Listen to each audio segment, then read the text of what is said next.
Lesson number 7 चल रहा था राज्य सरकार के बारे में, जिसके बारे में अपन व्यवस्थापिका के बारे में पढ़ चुके थे और उसके अंगों के बारे में और उसकी जो शक्तियां और गठन के बारे में अपन बात कर चुके थे। आज हम बात करेंगे राज्य कार्यपालिका उसके बारे में। तो राज्य कार्यपालिका के जो अंग हैं उसके बारे में अपन बात करेंगे राज्यपाल के बारे में। तो देखते हैं सबसे पहले राज्यपालिका अंदर कौन कौन से आते हैं। तो राज्य की कार्यपालिका में राज्यपाल और एक मंत्री परिषद होता है। कौन कौन आता है, यानी उसके अंदर एक राज्यपाल होता है राज्य कार्यपालिका के अंदर, ठीक है, और एक आता है मंत्री परिषद जिसके अंदर सारे के सारे मंत्री होते हैं, वो आते हैं।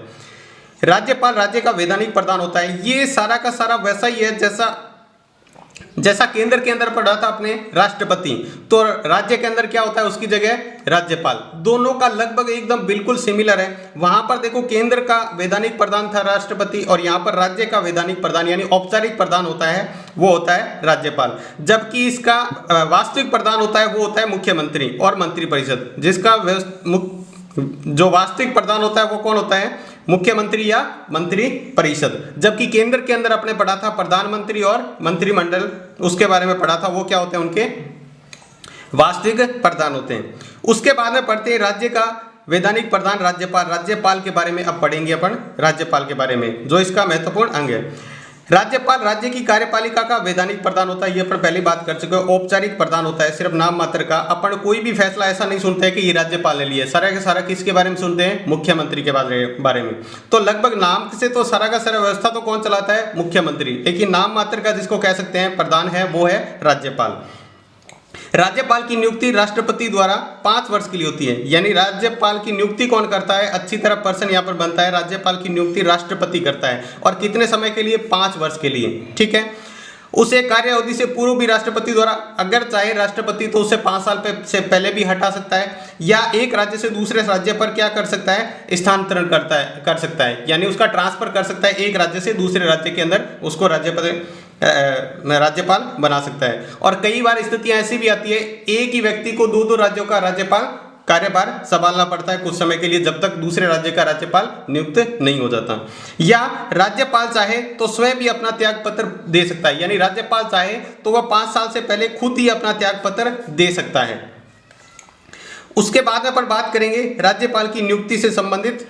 उसके बाद देखते हैं राज्यपाल की नियुक्ति से संबंधित कुछ स्वस्थ परंपराएं या कह सकते हैं उनके जो नियुक्ति से संबंधित कुछ व्यवस्थाएं हैं उसके बारे में देखते हैं। तो राज्यपाल उस राज्य का निवासी नहीं होना चाहिए जिस राज्य में उसे राज्यपाल बनाया जा रहा है। यानी सबसे महत्वपूर्ण बात है कि राज्यपाल उस राज्य का खुद का नहीं होता है। जैसे राजस्थान का राज्यपाल अभी कौन है, श्री कल्याण सिंह जी हैं, तो वो क्या है, राजस्थान के नहीं है, ठीक है। तो इस तरह अपन बात करें तो कोई भी राज्यपाल होता है वो अपने राज्य का राज्यपाल नहीं बन सकता है, ठीक है, खुद के राज्य को, वो दूसरे राज्य का ही राज्यपाल बन सकता है। और दूसरी शर्त है राज्यपाल की नियुक्ति के लिए मुख्यमंत्री की सहमति तथा परामर्श किया जाना चाहिए। राज्यपाल की नियुक्ति के लिए मुख्यमंत्री से उस राज्य के मुख्यमंत्री, जो अपने राजस्थान के मान लो बात करें तो राजस्थान के मुख्यमंत्री से सलाह लेंगे और उसके परामर्श लेंगे कि किसको राज्यपाल बनाया जाना चाहिए।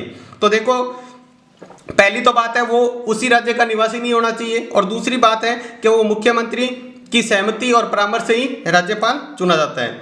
उसके बाद देखते हैं जो उसके अंदर की योग्यताएं क्या होनी चाहिए, कौन राज्यपाल बन सकता है। तो राज्यपाल की योग्यताएं देख लेते हैं। तो देखते हैं इसकी योग्यताएं क्या क्या होनी चाहिए। सबसे पहले तो हर बार चल रहा है जैसे वो भारत का नागरिक होना चाहिए, 35 या 35 वर्ष से ज्यादा उसकी एज होनी चाहिए, उम्र होनी चाहिए। वह सांसद या विधानमंडल का सदस्य नहीं होना चाहिए, ना तो सांसद के किसी सदन का सदस्य होना चाहिए, ना ही विधानमंडल के किसी सदन का सदस्य होना चाहिए, सरकार के किसी लाभ पद पर नहीं होना चाहिए। तो ये उसके अंदर क्या है, योग्यताएं होनी चाहिए अगर राज्यपाल बनने वाले व्यक्ति के अंदर ये योग्यताएं होनी चाहिए। उसके बाद बात करें उसके वेतन और भत्ते की, तो यानी राज्यपाल को कितना वेतन मिलता है, ठीक है।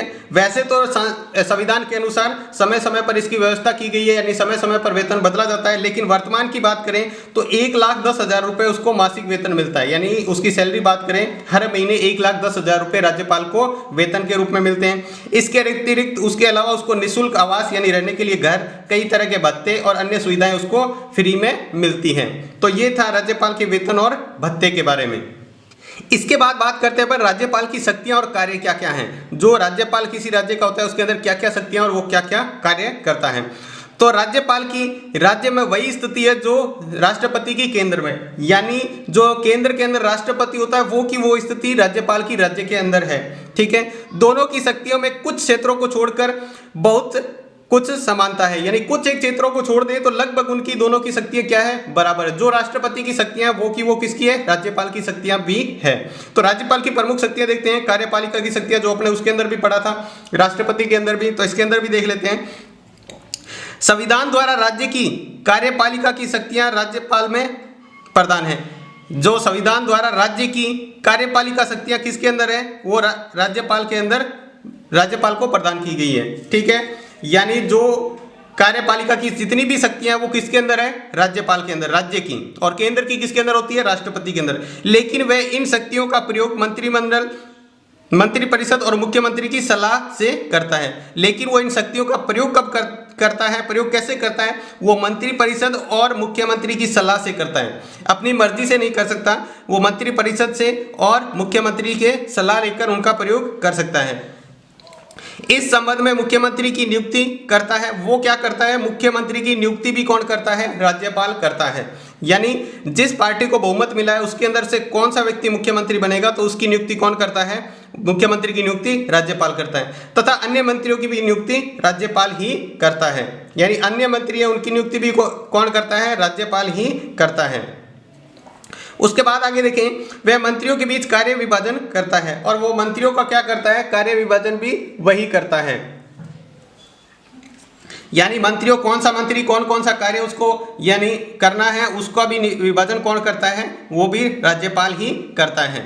मंत्रिपरिषद के सदस्यों को पद व गोपनीयता की शपथ दिलाता है, यानी पद की शपथ भी कौन दिलाता है, राज्यपाल। जो राज्य के मंत्री होते हैं, मंत्रिपरिषद के जो सदस्य हैं, उनको जो मतलब शपथ दिलाना, यानी कौन से पद के लिए, तो उनको शपथ भी कौन दिलाता है, वो ही दिलाता है राज्यपाल ही, और गोपनीयता की भी शपथ दिलाता है। गोपनीयता का मतलब क्या होता है, मान लो अगर कोई भी सरकारी काम होते हैं, जितने भी सरकारी काम होते हैं वो उनके लिए क्या है, गोपनीय रखना है, किसी को बताना नहीं है। जैसे हर साल जो बजट पारित होता है तो बजट बनाने से पहले लोगों को नहीं बताना, तो वो सारी की सारी गोपनीयताएं होती हैं, वो सारी की सारी बातें गोपनीय रखने की बात होती है, वो शपथ दिलाता है। वह राज्य के उच्च पदों पर सदस्यों की नियुक्ति करता है। वह राज्य की क्या है, उच्च पद, जैसे अपन बात करें जो विश्वविद्यालय होते हैं, जो यूनिवर्सिटी होती है, उसके अंदर जो कुलपति वगैरह होते हैं, उनकी नियुक्ति भी कौन करता है, राज्यपाल ही करता है। जो राज्य की विश्वविद्यालय है राज्य के, उसके अंदर जो कुलपति की नियुक्ति राज्यपाल करता है।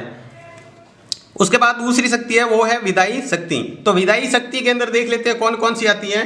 तो विधायी शक्ति के अंदर अपन बात करेंगे वो है राज्यपाल व्यवस्थापिका का अधिवेशन बुलाता है तथा स्थगित करता है। यानी जो व्यवस्थापिका का जो सेशन होता है, यानी जो काल होता है, उसके अंदर राज्यपाल उनको बुलाता है और उसको राज्यपाल उसको स्थगित करता है। व्यवस्थापिका के निम्न सदन को भंग भी कर सकता है, उच्च सदन को तो यानी कोई भंग ही नहीं कर सकता।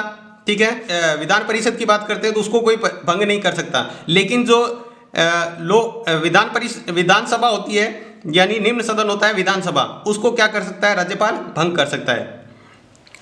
विधानसभा द्वारा पारित विधेयक को स्वीकृत या अस्वीकृत करता है। जो विधानसभा द्वारा कोई बिल पारित होता है उसको स्वीकृति भी वही करता है और अस्वीकार भी वही करता है। ठीक है, और वो क्या कर सकता है, उसको वापस भी भेज सकता है ताकि उसके अंदर संशोधित करके उसको पारित किया जा सके। यदि राज्य के विधानमंडल का अधिवेशन न चल रहा हो तो राज्यपाल अध्यादेश जारी कर सकता है। जैसे अपन राष्ट्रपति के अंदर ये सारी चीजें पढ़े थे, वो की वो इसके अंदर आ रही है। राष्ट्रपति भी क्या कर सकता है, जब संसद का सेशन नहीं चल रहा है तब भी वो अध्यादेश जारी कर सकता है, कोई मतलब आदेश जारी कर सकता है। ठीक है, तो ये भी क्या कर सकता है, राज्य के अंदर विधानमंडल का जब अधिवेशन नहीं चल रहा है, मतलब बैठक नहीं चल रही है, तब भी वो क्या कर सकता है, अध्यादेश जारी कर सकता है, कोई मतलब आदेश निकाल सकता है।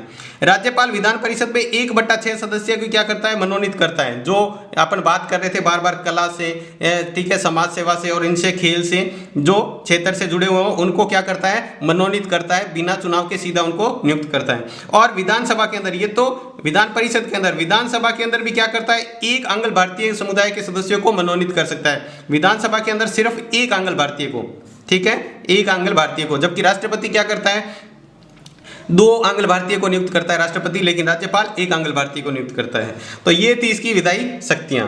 इसके बाद अगली शक्ति देखते हैं वित्तीय शक्तियां। वित्तीय का मतलब क्या होता है? पैसों से रिलेटेड जो भी बात होती है, ठीक है, आय व्यय से, उनके बारे में शक्तियां। तो राज्य विधानसभा में राज्यपाल की पूर्व स्वीकृति के बिना कोई भी धन विधेयक प्रस्तुत नहीं किया जा सकता। यानी जब तक राज्यपाल किसी धन विधेयक को स्वीकार नहीं करता तब तक किसी भी धन विधेयक को प्रस्तुत नहीं किया जा सकता। जो बजट हर साल पारित होता है तो पहले उसको राज्यपाल की स्वीकृति लेनी पड़ती है। राज्यपाल की स्वीकृति के बिना कोई भी बजट पारित नहीं हो सकता। वह व्यवस्थापिका के समक्ष प्रतिवर्ष बजट प्रस्तुत करता है। जो व्यवस्थापिका के समक्ष हर साल बजट प्रस्तुत होता है, जो अपन हर साल बजट सुनते हैं, ठीक है, किस चीजों की कीमतें बढ़ गई है, किनकी घट गई है, वो सारा का सारा हर साल बजट पारित होता है, उसको प्रस्तुत करता है। राज्य की संचित निधि राज्यपाल के अधिकार में ही रहती है। तो ये थी वित्तीय शक्तियां। इसके बाद अगली जो शक्ति है राज्यपाल की वो है न्यायिक शक्ति। न्यायिक का मतलब क्या होता है? न्याय से, ठीक है, कानून मतलब न्यायालय से संबंधित है। कौन कौन सी? उसको राज्यपाल किसी विधि के विरुद्ध अपराध करने वाले व्यक्तियों को दंड को कम कर सकता है, स्थगित कर सकता है, बदल सकता है या उसे क्षमा भी कर सकता है। यानी अगर मान लो विधि के विरुद्ध का मतलब क्या होता है? विधि का मतलब होता है कानून। विधि का मतलब क्या होता है? कानून के विरुद्ध अगर मान लो कोई व्यक्ति ने अपराध कर दिया है, जैसे जो भी अपराधी होते हैं वो क्या होता है? अपने कानून के खिलाफ करते हैं, तभी तो उनको अपराधी माना जाता है। यानी अपराधी को क्या है, मान लो कोई सजा सुना दी तो उस सजा को राज्यपाल चाहे तो उसको कम कर सकता है या उसको एकदम स्थगित भी कर सकता है, चाहे उसको बदल भी सकता है, ठीक है, या उसे क्षमा भी कर सकता है। ये सारी की सारी शक्तियां किसके अंदर है? राज्यपाल के अंदर। उसके बाद में है राज्यपाल राज्य के कुलाधिपति होने के नाते। कुलाधिपति का मतलब क्या होता है? सभी यूनिवर्सिटियों का हेड, मतलब कह सकते हैं हेड होने के नाते केंद्रीय विश्वविद्यालयों को छोड़कर राज्य के विश्वविद्यालयों के कुलपतियों की नियुक्ति करता है। ये पर पहले बात कर चुके हैं कि जो केंद्र के विश्वविद्यालय हैं, यानी जो यूनिवर्सिटी है केंद्र की, उनको छोड़कर राज्य की जितनी भी यूनिवर्सिटी है उसके अंदर कुलपतियों की नियुक्ति कौन करता है? वो राज्यपाल करता है, और उनको हटा भी सकता है। उनको नियुक्त भी कर सकता है और उनको हटा भी सकता है। इसके बाद है विविध शक्तियां। विविध के अलावा यानी इसके अलावा राज्यपाल के अंदर कौन कौन सी शक्तियां, उसके बारे में बात करते हैं। संविधान में राज्यपाल को स्वविवेक की शक्तियों का प्रदान नहीं की गई है, यानी स्वविवेक की उसकी शक्तियां प्रदान नहीं की गई है। तथापि कुछ विशिष्ट परिस्थितियों में राज्यपाल अपने विवेक का प्रयोग कर सकता है। विवेक मतलब खुद के, मतलब वो अपनी मर्जी से कोई भी शक्तियां प्रदान नहीं है जो अपनी मर्जी चला सके, मतलब ठीक है, राज्यपाल को ऐसी कोई शक्ति प्रदान नहीं है वो अपनी मर्जी चला सके। लेकिन कुछ परिस्थितियों में क्या होता है, राज्यपाल अपने विवेक यानी अपने खुद के दिमाग का प्रयोग करके, यानी अपनी खुद की बुद्धि का प्रयोग करके ऐसे अवसर में मतलब ऐसा प्रयोग कर सकता है। तो देखिए कौन कौन सा है उसके अंदर। तो इसके अंदर बात करें तो सबसे पहला है विशेष परिस्थितियों में मुख्यमंत्री का चयन। कोई ऐसी परिस्थिति आ जाए, विशेष परिस्थिति, जिसके अंदर मुख्यमंत्री का चयन कौन करता है? वो करता है राज्यपाल। दूसरा है मंत्रिपरिषद के अपदस्थ करना, यानी मंत्रिपरिषद को पद से हटाना। अपदस्थ का मतलब क्या होता है? पद से हटाने का काम भी कौन कर सकता है? राज्यपाल कर सकता है। मंत्रिपरिषद के अपदस्थ करना। उसके बाद है विधानसभा का अधिवेशन बुलाना। विधानसभा का अधिवेशन भी कौन बुलाता है? राज्यपाल बुलाता है। विधानसभा का विघटन करना, तो विधानसभा को विघटित भी कौन करता है? राज्यपाल करता है। मुख्यमंत्री से सूचना प्राप्त करना, जब चाहे राज्यपाल मुख्यमंत्री से किसी भी विषय के अंदर, शासन से रिलेटेड किसी भी विषय के अंदर सूचना मांग सकता है। राष्ट्रपति को राज्य की संवैधानिक स्थिति के संबंध में रिपोर्ट भेजता है, यानी जो राज्यपाल होता है वो राज्य की जो संवैधानिक स्थिति होती है, राज्य की जो संवैधानिक स्थिति है उनकी रिपोर्ट किसको भेजता है? राष्ट्रपति को भेजता है राज्यपाल। राज्य विधानमंडल द्वारा पारित किसी विधेयक को राष्ट्रपति की स्वीकृति हेतु भेजना। अगर कोई भी विधेयक है, ठीक है, राज्य विधानमंडल में जो पारित हो गया है, विधानमंडल ने उसको पारित कर दिया है, उस विधेयक को राष्ट्रपति की स्वीकृति के लिए भी राज्यपाल ही राष्ट्रपति के पास भेजता है। उसके बाद अगर बात करें विधानमंडल द्वारा पारित किसी भी विधेयक की स्वीकृति न देकर उसे पुनर्विचार के लिए लौटा देना।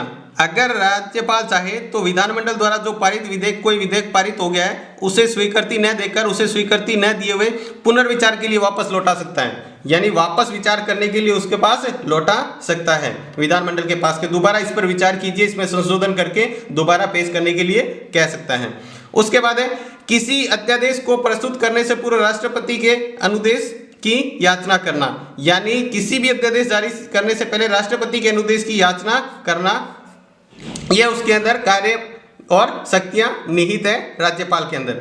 तो ये अपने बात किया जाए राज्यपाल के बारे में पूरी की पूरी, जिसके अंदर कैसे उसकी नियुक्ति होती है, क्या क्या उसके अंदर योग्यताएं होती है, ठीक है, और उसके कार्य एवं शक्तियां क्या क्या है राज्यपाल की।